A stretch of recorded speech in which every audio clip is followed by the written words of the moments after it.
참 좋은 날입니다. 어스틴 주님의 교회 매일 말씀 묵상에 오신 여러분을 환영합니다. 말씀을 통해 샘솟는 하나님의 은혜를 경험하시길 바랍니다. 오늘은 어제보다 더 행복한 하루가 될 것입니다. 안녕하세요 성도 여러분, 4월 19일 화요일 말씀 묵상 시작하도록 하겠습니다. 오늘 묵상할 말씀은 에스라 8장 21절에서 23절 말씀입니다. 에스라 8장 21절에서 23절 말씀입니다. 다 함께 읽겠습니다. 그때에 내가 아하와 강가에서 금식을 선포하고 우리 하나님 앞에서 스스로 겸비하여 우리와 우리 어린아이와 모든 소유를 위하여 평탄한 길을 그에게 간구하였으니 이는 우리가 전에 왕에게 아뢰기를 우리 하나님의 손은 자기를 찾는 모든 자에게 선을 베푸시고 자기를 배반하는 모든 자에게는 권능과 진노를 내리신다 하였으므로 길에서 적군을 막고 우리를 도울 보병과 마병을 왕에 구하기를 부끄러워 하였음이라. 그러므로 우리가 이를 위하여 금식하며 우리 하나님께 간구하였더니 그의 응낙하심을 입었느니라. 아멘. 오늘 본문에서 에스라는 드디어 이 100년 이상을 기다려왔던 그 예루살렘으로 돌아가는 그 순간 앞에 서 있습니다. 에스라가 이끄는 이 두 번째 귀환은 사실 첫 번째 귀환을 했었을 때보다는 사람 수가 적은 편이었습니다. 하지만 상징적으로는 그 첫 번째 귀환만큼 굉장히 중요한 사건이었습니다.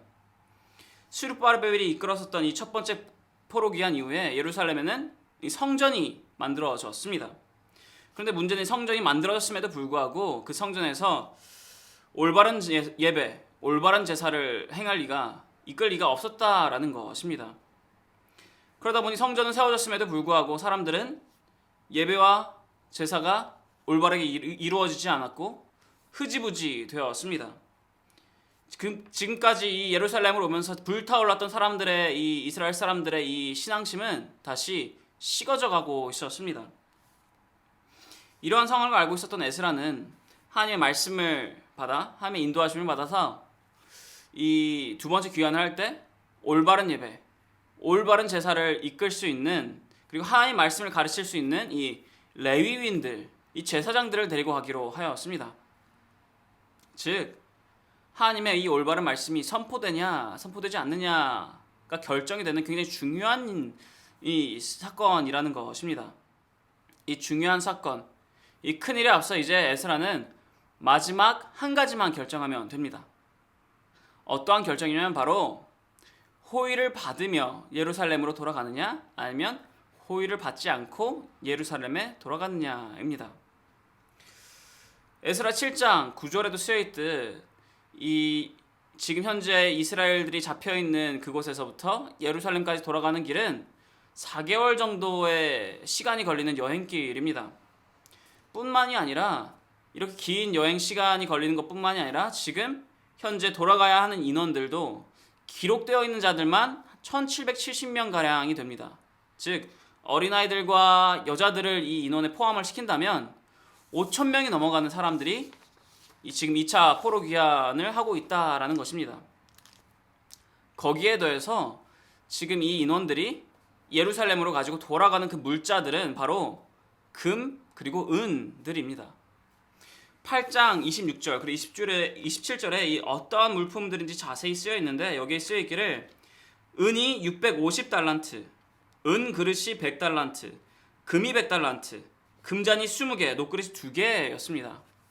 이 물품들을 지금 현재 이 시대의 이 가격으로 어떻게 보면 환전을 조금 해본다면 약 1조 원이 훨씬 넘어가는 가치를 가지고 있는 물품들입니다.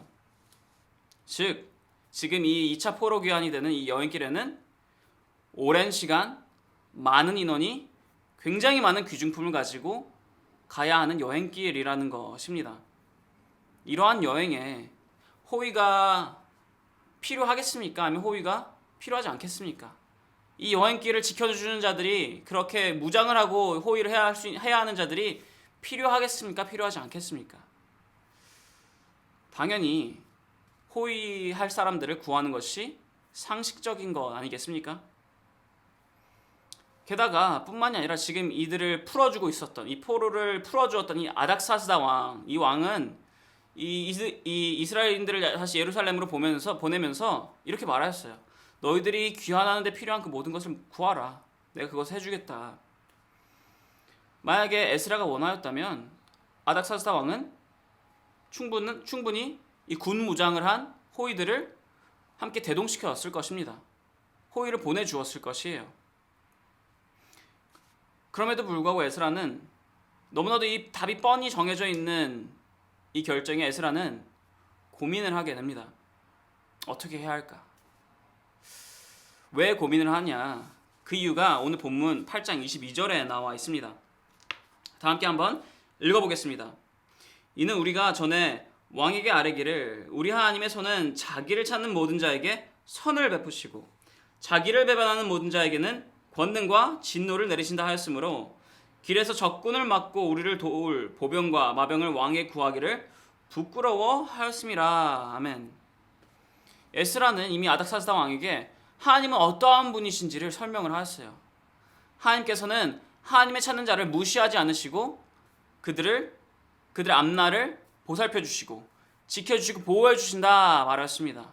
뿐만이 아니라 하나님을 찾지 않는 자, 하나님을 저버리는 자들에게는 하나님께서 그들의 삶 가운데 큰 노여움을 피하지 못하게 하신다라고 말을 하였습니다. 그렇게 하나님께서 하나님을 따르는 자들을 지켜주신다 말하였는데 하나님께서 지켜주실 것이다 말하였는데 정작 갈 때가 돼서 아닥사스 왕에게 그렇긴 한데 우리 좀 도와줄 수 있나요? 우리 예루살렘으로 돌아가는 길이 조금 위험하니까 우리 좀 지켜줄 수 있나요? 라고 말하기가 좀 말도 안 된다라고 생각했던 거죠. 앞뒤가 맞지 않는다라고 생각했던 것입니다. 이 말을 하게 되면, 이렇게 부탁을 하게 되면 왕과 그 신하들이 자신을 비웃는 것이 아니라 하나님을 비웃을 것이다 라고 생각을 하였었나 봅니다. 하지만 분명 돌아가는 길이 쉽지 않은 길일 텐데 그 가운데 도적을 만날 것이고 자신들을 대적하는 자들을 만날 것인데 그런데 호의를 부탁해야 될까 말아야 될까 계속 고민에 휩싸였었습니다. 그리고 에스라는 이 고민을 해결하기 위해서 금식을 하며 기도를 하기 시작합니다. 금식을 한다는 것은 나의 모든 필요를 주님 앞에 내려놓는다라는 의미입니다. 나의 생명까지도 내려놓는다라는 의미입니다. 하나님만을 믿고 하나님에게만 순종하겠다라는, 하나님의 뜻에 순종하겠다라는 의미입니다. 에스라는 이 금식을 통해서 하나님의 뜻에 순종하겠다라고 결단을 하면서 기도를 합니다. 자신들을 보살펴달라고 기도를 합니다. 그리고 그 기도에 에스라는 응답을 받아 바사왕, 그 아닥사스다 왕에게 호의를 부탁하지 않고 예루살렘으로 떠나게 됩니다. 결국 에스라는 예루살렘에 안전하게 도착합니다. 하나님께서는 전지전능하신 분이십니다. 그렇게 우리의 능력 밖의 일, 상식 밖의 일 또한 행하실 수 있는 힘 있으신 분이십니다. 그런데 몇몇 이 잘못된 믿음을 가지고 있는 사람들은 오늘과 같은 이 본문의 구절을 읽고 한 가지 오해를 하게 됩니다. 어떠한 오해냐면 이런 것입니다. 하나님께서는 전지전능하신 분이니까 나는 하나님을 믿어야 돼. 세상의 것으로부터 도움을 받아서는 안 돼. 하나님께서 다 해주실 것이야 라는 잘못된 해석을 합니다. 그러면서 자신이 아파도 병원을 가지를 않습니다. 자신의 아이가 아파도 병원을 가서 도움을 받지 않습니다. 일 또한 제대로 하지 않습니다. 왜? 내가 부족한 것, 마실 것, 입을 것, 먹을 것 모두 하나님께서 다 채워줄 것이니까. 내가 일을 하지 않아도 다 채워줄 것이니까. 하나님께서는 전지전능하신 분이니까. 이것은 잘못된 믿음입니다. 이러한 모습은 줄 없이 번지점프를 하는 것과 같은 모습입니다. 예수님께서도 따르지 않았던 그 사탄의 유혹의 모습입니다. 이것은 믿음의 모습이 아니라 하나님의 능력을 시험하는 모습입니다. 올바른 믿음은 하나님의 뜻을 구하는 것이지 하나님의 능력을 시험하는 일이 아닙니다. 에스라는 하나님의 뜻을 구하였습니다. 오로지 하나님께 영광을 돌리기 위해서 하나님의 뜻을 구하였습니다. 그 가운데 기도를 하였습니다. 기도로 하나님의 뜻을 구하였습니다. 그 가운데 있었던 이 하나님의 뜻은 바사 왕의 도움 없이, 호위 없이 예루살렘으로 돌아가라 였습니다. 에스라는 기도를 통해서 하나님께 응답을 받았고 바사 왕의 도움이 없이 안전하게 예루살렘으로 돌아갔습니다. 나중에 3차 귀환을 이끌었던 느헤미야 또한 하나님의 뜻을 구하였습니다. 그리고 그때의 하나님의 뜻은 왕의 도움을 받아라 였습니다. 그렇게 느헤미야와 느헤미야가 이끌었던 이스라엘들은 왕의 호위를 받으며 다시 예루살렘으로 돌아갔습니다. 여기서 중요한 것은 왕에게 도움을 받았냐 받지 않았냐 그런 것이 중요한 것이 아닙니다. 여기서 중요한 것은 바로 하나님의 뜻은 무엇이냐라는 것입니다. 우리는 이 하나님의 뜻을 알기 위해, 그렇기 위해 기도를 하는 것입니다. 하나님의 뜻이 무엇인지 더 잘 알 수 있도록, 응답받을 수 있도록 응답받기 위해서 기도를 하는 것입니다. 사랑하는 주님의 성도 여러분, 우리는 살아가면서 결정을 해야 되는 순간을 맞이하게 됩니다.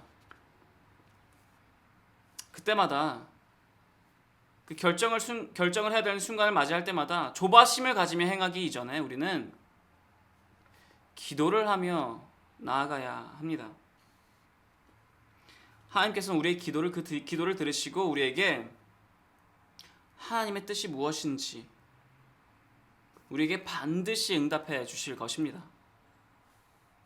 그 응답을 통해, 순종을 통해 하나님께 모든 영광을 돌릴 수 있는 모든 성도 여러분 되시기를 축원합니다. 기도하겠습니다. 하나님 아버지 감사합니다. 주님께서 오늘 말씀하셨습니다. 세상에 도움을 구하고 도움을 구하지 않고가 중요한 것이 아니라 바로 우리의 결정 가운데 제일 중요한 것은 하나님의 뜻이 무엇인가를 아는 것이 제일 중요하다 말씀하셨습니다. 주님 맞습니다. 저희는 주님의 뜻을 받아 주님의 뜻을 이루기 위해 이 땅에 있습니다. 주님, 기도를 통해 간구하겠습니다. 기도를 통해 구하겠습니다. 하나님의 뜻이 무엇인지, 무슨 선택으로 어떠한 길로 나아가야 하는지 주님께 구하겠습니다. 주님, 저희 모두 주님의 뜻을 받아 주님께 순종하며 나아갈 수 있도록 저희들 한 사람 한 사람 이끌어주시고 인도하시며 함께하여 주옵소서. 함께 순종하며 나아가는 하나님의 자녀들 될 수 있도록 허락하여 주옵소서. 사랑하는 예수 그리스도의 이름으로 기도를 싸움나이다. 아멘. 화요일 기도 제목으로 함께 기도하기를 바랍니다. 첫 번째로 온라인 예배와 모임들을 위해서 기도해 주시기를 바랍니다. 온라인으로 모이지만 그 예배와 모임 가운데 동일한 하나님의 은혜가 있도록 기도해 주시기를 바랍니다. 그리고 또한 참석자들이 그 예배와 모임에 정성을 다해 참여할 수 있도록 기도해 주시기를 바랍니다. 두 번째로 함께 기도하였으면 하는 것은 화요 중보 기도 모임을 위해 기도해 주시기를 바랍니다. 이 화요 중보 기도 모임이 성령 충만한 기도 모임이 될 수 있도록, 그리고 또한 이 화요 중보 기도 모임이 교회의 영적 동력이 될 수 있도록 기도해 주시기를 바랍니다. 세 번째로 기도하였으면 하는 것은 선교사님들을 위해 기도해 주시기를 바랍니다. C국의 임동화 선교사님, 필리핀의 오정윤 선교사님, 러시아의 김성종 선교사님을 위해서, 그분들의 사역을 위해서, 그분들의 삶을 위해서, 그분들의 모든 것을 위해서 함께 기도하였으면 합니다. 기도하겠습니다.